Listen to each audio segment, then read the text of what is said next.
kind of performance with a normal muffler. That's all to do with the straight pipe. So we're gonna stick this son of a bitch in fucking probably in, I don't know what that is there, probably B1.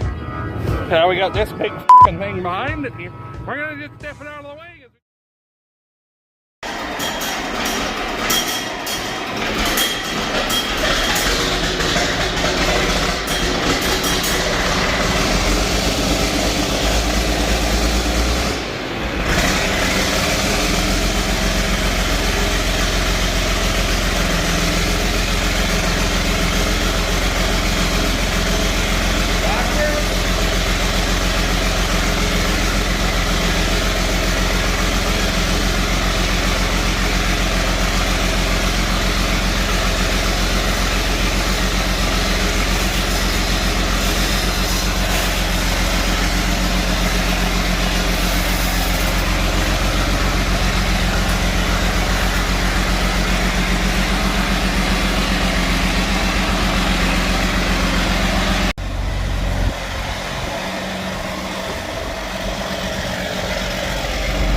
Hey guys, how's she going today?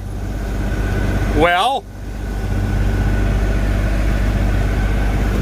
what do you think? Is it gonna grab a bale?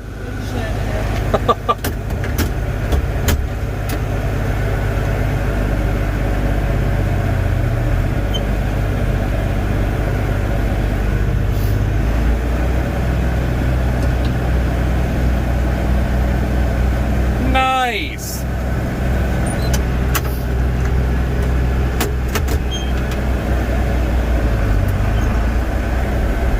There we go. Let's go try her out, eh? Video away, videographer.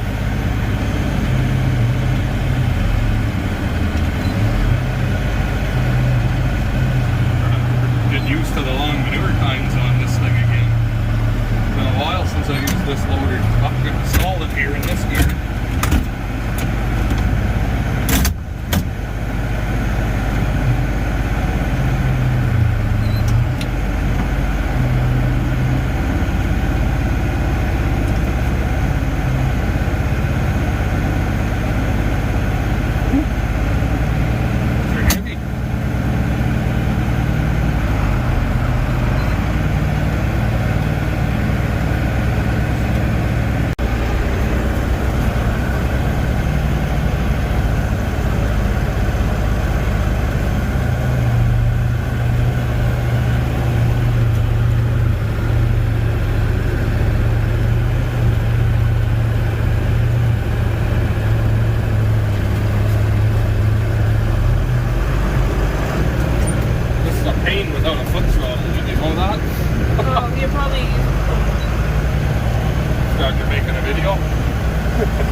Well, it moved a bale and a little bit of stuff before it had an issue, so that's not bad. This was dripping, and to be able to put a new O-ring in there, you got to take the water pump off because nothing moves enough to be able to get in there. So Dad had put some silicone on it, but the steel pipe itself sprung a leak. See it fiddling there? Dirty bitch. Oh well, could be worse, I guess. We'll talk to you in a few. Well, we found the issue. Anyway, that little line leaking, but in order to repair that, you have to break the water pump loose from the block and be able to roll it ahead enough that you can get things apart. So whatever, that'll be a job for another day because we got other stuff that we have to get working on because this took way longer than it should have.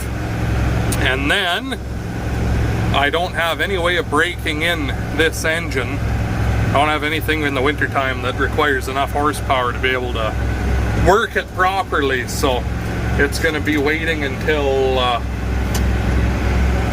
springtime, I think. This is going to be where he sits till springtime, till we can hook him on a cultivator and work him properly. So this is where it's going to be. But while we're in here, I can I'll show you everything right quick, I guess, and kind of wrap the video up, but in the whole series here of the restoration project. So anyway, we have the work tray in it, and I put a little 12-volt outlet, screwed it into the bottom, and then just ran the wires out of the cab because this one doesn't work anymore. And everything I've looked up and heard about trying to take these dashes out to be able to work on that behind there, you end up smashing it and breaking it, just like how Antoine's 4430 is. So anyway, I'm still waiting on decals for here and this tin piece on the side. When I get that, I'll put it all in, but that's pretty minor. Put the baler monitor back in. Ran it all out of the cab. Nice. There's nothing in here now but this. And then the power wires, everything are outside and run up to the battery. Here's the joystick all installed. I put a little bit of a bend in it because of where the cables, everything lined up. It made the joystick sit leaning back a little bit. So put a little bend in it so that it's straight up and down. Then there's the two buttons in the back of it for running your grapple fork open and closed, which isn't hooked up yet because that electro over hydraulic valve I need, they don't have in stock because of COVID. Fucking idiots. Anyway, so I'm just running the grapple fork off this remote for now, which isn't ideal, but it works. Here is the A&I radio. Just a cheap knockoff version of a Jensen is all it is. Updated vent bezels in it, kind of like the, I believe that's the 55 series that uses them. And then inside here are those kicker speakers that I can't show you how good they sound because I'll get demonetized, but that's pretty minor. Anyway, throw my sweater on because it's colder than a witch's tit outside, and we'll talk to you out there. Alright, so we're outside. We have our homemade steps on here, so that the old ones ended up with one foot was underneath of this. So just extended everything out and made a brace there, so it's good and solid. Mounted a toolbox on it off the loader. I don't know what else. That's really about all that was changed on the outside over here. Got the LED lights all around, and I like putting those nice chrome mirrors on there. It's kind of what I do, so make them stand out a little bit. Our new and improved nose guard that's been narrowed up so that it fit better. Then over here, I really like how this all turned out. Our hydraulic couplings, your push-pull for everything on your loader, and that way when you take it off, you just uncouple it and then have your hoses. I'll show you the 4640, how we done it different, and it sucks compared to this. So this is how everything's going to get changed too. I don't know. I think that's about all really. She's just nice and shiny and new. I ran everything out and I wrapped foam around so everything's nice and tight and sealed up. But yeah, that's her. So we got to make a different brace yet, because this is the 50/20s and it's sitting way too high. Like, it could be that much shorter. That's right now all you can see is that when you're sitting in the cab, so that's no good.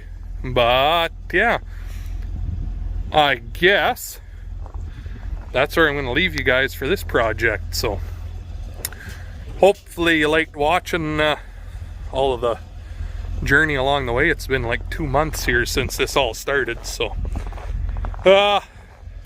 come springtime we can throw her on a cultivator and work her real hard and get her nice and heated up to break that engine in proper and seat the rings. For now it can sit here and make the 4430 look like ass. Oh yeah, I was going to show you the difference over here on this guy. See, we just have all the couplings on the block and everything's just way too tight and close together and fuck of a mess. So we're going to end up changing that too. Just short hoses and make something here maybe kind of facing up and put the couplings on these hoses and can just plug in like that. So anyway, I guess once again, thank you much for watching. Should you hit the like button, comment, subscribe for more, and we'll talk to all you guys in the next one.